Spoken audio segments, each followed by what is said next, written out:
जब से 2014 से ये नई सरकार बनी है, उनका नाम भी लेना चाहता हूँ, तब से देख रहा हूँ कि देश में जो है हमेशा इसको सोने की चिड़िया कहा जाता था। आज वो देश का सामान को बाहर में बॉयकॉट किया जा रहा है just due to this Nupur Sharma का कसाब वाला हरकत यहाँ पे हुआ था। कसाब को 10 साल रख कर जेल में आपने खातिरदारी की, फिर उसको आपने फांसी में चढ़ाया। लेकिन इस दोनों बंदे को मैं पूरी जिम्मेदारी के साथ गुलाम रब्बानी ये कहता हूँ कि इनको जो है कम साथ 1 महीने के अंदर में फास्ट ट्रैक बनाकर सारे आम सबके सामने में लटकाना चाहिए, ताकि आने वाले वक्त में इस तरह का जुर्रत करने वाला कभी पैदा नहीं हो। कत्ल चाहे आप मॉब लिंचिंग करें या किसी का गर्दन को आप काट दें, कत्ल होता है, जुर्म होता है। आँख के बदले में आँख पूरी दुनिया को अंधा कर देता है। ये बहुत बड़ी कहावत है। मैं भी एक मुसलमान, मेरे माँ बाप भी मुसलमान हैं, क्या मैं भी ये काम करूँ? कत्लेआम जो है कभी भी इस्लाम सपोर्ट नहीं किया। इस्लाम का मतलब ही होता है सलामती का मैसेज लेकर आया था, और हुजूर पाक सल्लल्लाहु अलैहि वसल्लम हमेशा सलामती का मैसेज लेकर दुनिया में आए थे। तो बात मैं कहना चाहूँगा कि ये इसकी मैं बहुत ही कड़ी अल्फाजों में बहुत निंदा करता हूँ, मज़म्मत करता हूँ।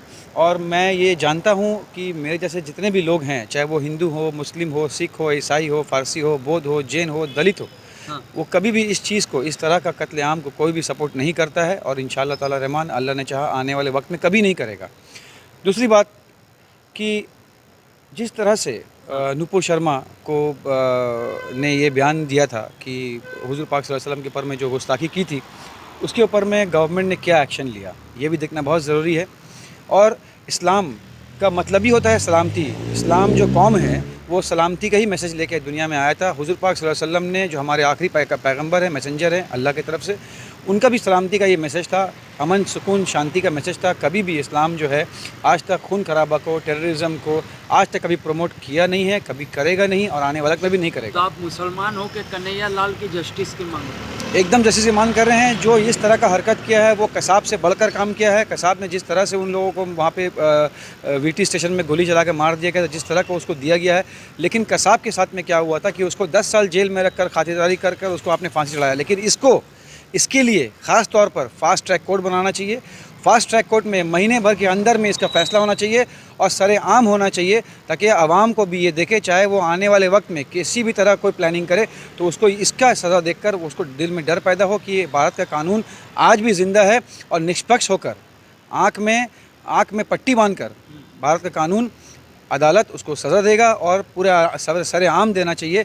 सिर्फ इस चीज़ को लेकर नहीं, फास्ट ट्रैक कोर्ट जो है आपको इस चीज़ के लिए बनाना चाहिए। फास्ट ट्रैक कोर्ट आपको मॉब लिंचिंग के लिए बनाना चाहिए। फास्ट ट्रैक कोर्ट आपको जो हमारी माँ बहनों को जो रेप कर मार कर फेंक दिया जा रहा है, जला दिया जा रहा है, उसके लिए भी फास्ट ट्रैक कोर्ट बनाना चाहिए। ये मेरा मानना है। तो आप जिस तरह से कन्हैया लाल का समर्थन कर रहे हैं, तो इसमें तो जो मीडिया जो बनाना चाहती थी मुसलमानों को आरोपी, तो आप तो उसको बेनकाब कर दे रहे हैं। देखिए, मीडिया का रोल क्या होता है? मीडिया जो है हमारा डेमोक्रेटिज्म का चौथा और मजबूत पिलर है, स्तंभ है। उसको हम लोगों को मजबूती से पकड़ कर रहना चाहिए, और देश के आवाम को भी देखना चाहिए। ये मीडिया जिस तरह से रोल प्ले कर रही है कि एक तरफ को लोगों को दिखा देती है विलन, एक तरफ को लोग को दिखा देती है हीरो, लेकिन ये मीडिया का काम नहीं है। मीडिया का काम है कि सच्चाई को सामने लाना और झूठ को भी सामने लाना। जो लोग सच्चाई से काम ले रहे हैं, जो लोग झूठ से काम ले रहे हैं, उनका भी बातों को सामने लाना बहुत ज़रूरी होता है। कोई अगर चिल्ला कर अगर झूठ कहेगा, इसका मतलब ये नहीं है कि वो सच कर रहा है, और कोई अगर चुप से रह जा रहा है, खामोश हो जा रहा है, बर्दाश्त कर ले रहा है, सब्र कर ले रहा है, तो इसका मतलब ये नहीं है कि वो आदमी झूठा है। तो जिस तरह से गोदी मीडिया और नुपुर शर्मा जिस चैनल में बैठकर बयान दी थी, क्या गवर्नमेंट ने उसके खिलाफ, उस चैनल के खिलाफ क्या एक्शन लिया, ये भी देखना बहुत ज़रूरी है। और साथ ये पास्ट में जिस तरह का पालघर में हमारे सन्यासी भाई को मॉब लिंचिंग करके मार दिया गया, पहलू खान को मारा गया, आपका गौरी लंकेश जो हमारी संवाददाता थी, प्रेस रिपोर्टर थी, उनको मारा गया। तो इस तरह का जो चले आ रहा है, मुझे ये नहीं समझ में आ रहा है, हमारा देश प्यारा भारत, जिसको आज सोने की चिड़िया का पहले कहा जाता था, आज वो देश हमारा किस राह पर चल पड़ा है, किस तरह गवर्नेंस हो रहा है, जो आज ये आम बात हो गई है। जब से 2014 के बाद से जो सरकार हमारी सेंट्रल गवर्नमेंट है, इसके खिलाफ क्या एक्शन ले रही है। जो लोग हमारे देश के माँ बहनों का, गरीब जनता का पैसा लेकर जो देश से भाग कर चले गए, उनको यहाँ लाने की क्या वो प्रक्रिया कर रही है, क्या स्कीम कर रही है। आज तक वो देश आज पूरा अंधकार में है। आज महंगाई की जगह अपने आसमान छू रहा है। हमारी माँ बहनों का पैसा जो बैंक में रखती थी, वो पैसा किसी ने लेकर वो देश से चंपत हो गया। उसको लाने के लिए गवर्नमेंट क्या कर रही है? मुझे ये देखा जा रहा है कि जब से 2014 से ये नई सरकार बनी है, मैं उनका नाम भी लेना चाहता हूँ, तब से देख रहा हूँ कि देश में जो है हमेशा इसको सोने की चिड़िया कहा जाता था। आज वो देश का सामान जो बाहर में एक्सपोर्ट होता था, आज वो देश का सामान को बाहर में बॉयकॉट किया जा रहा है just due to this Nupur Sharma. और वो जो बंदा दोनों मिलकर जो हुजूर पाक सल्लल्लाहु अलैहि वसल्लम के ऊपर में नवीन द्विवेदी जिंदल, तो उनके खिलाफ जो है फ़ॉरेन से प्रोटेस्ट हो रहा है। तो गवर्नमेंट को भी चाहिए कि इस खिलाफ इस तरह के जो लोगों को जिस तरह का बयानबाजी कर कर देश के वातावरण को ख़राब कर कर जो आज यहाँ हो रहा है, इस चीज़ को बंद करना बहुत ज़रूरी है। ये एक बहुत बड़ा बात होता है कि ये देश को जो है एक गलत राह में चले जा रहा है, देश को जो पूरा गड्ढे में फेंक दिया जा रहा है। ये आज यूथ को भी जागने की ज़रूरत है। यूथ चाहे वो मुसलमान हो मेरे तरह या मेरे हिंदू भाइयों या सिख भाइयों, उनको सबको जागना बहुत ज़रूरी है कि इस तरह कत्लेआम जो है कभी भी इस्लाम सपोर्ट नहीं किया। इस्लाम का मतलब ही होता सलामती का मैसेज लेकर आया था और हुजूर पाक सल्लल्लाहु अलैहि वसल्लम हमेशा सलामती का मैसेज लेकर दुनिया में आए थे। तो जो इस तरह से वो व्यक्ति कह रहा है कि गुस्ताखे रसूल की एक सज़ा सरतन से जुदा, क्या आप समर्थन करें?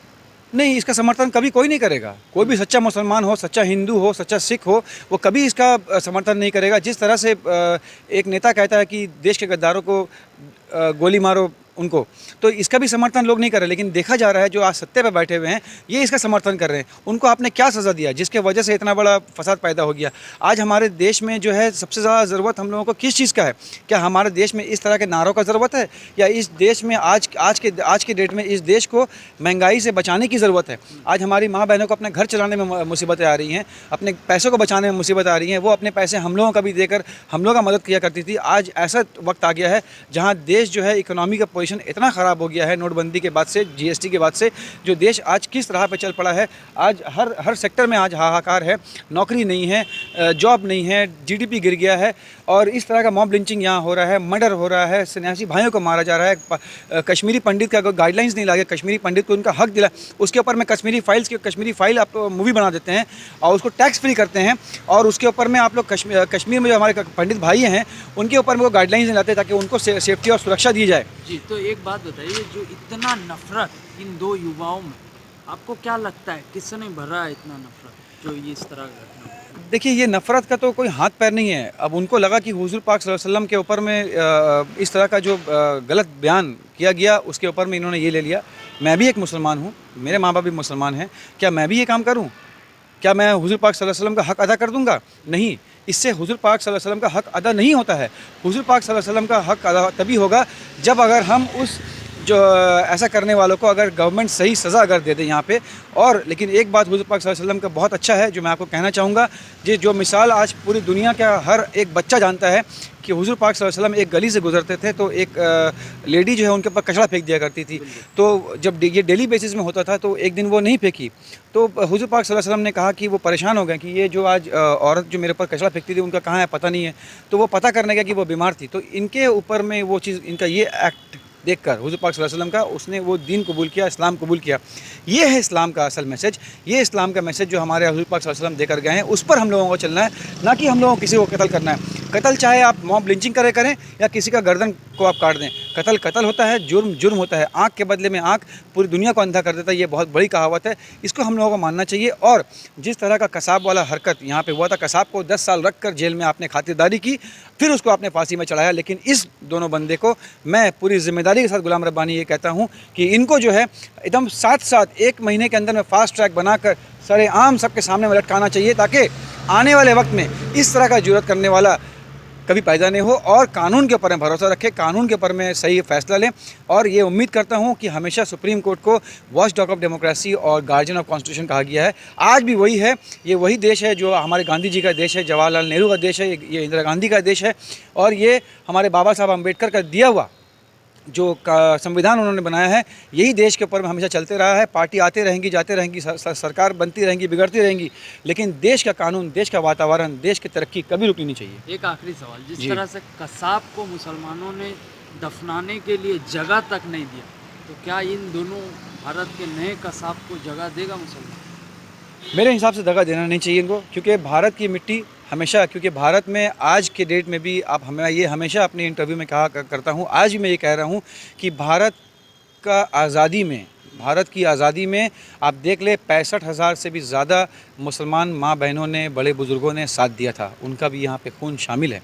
तो ये भी देख लें कि इस मिट्टी को, इन जैसे 2 नामकुल को दफनाकर ये देश की जो मिट्टी को गंदा करना होगा, उनके खून से गंदा करना होगा, उनके लाश को जो है समुंदर में बहा देना चाहिए ताकि उस लाश को जो है जंगली मछली खा जाए और जंगली जानवर खा जाए, ये मेरा मानना है। तो क्या ये मुसलमानों को बदनाम करने की कोशिश नहीं है? देखिए मेरे भाई, श्रीलंका में चर्च में मुझे याद है कुछ साल पहले चर्च में जो है एक बहुत ही बड़ा एक आतंकवादी हमला हुआ था, तो उसमें तो कोई मुसलमान नहीं था।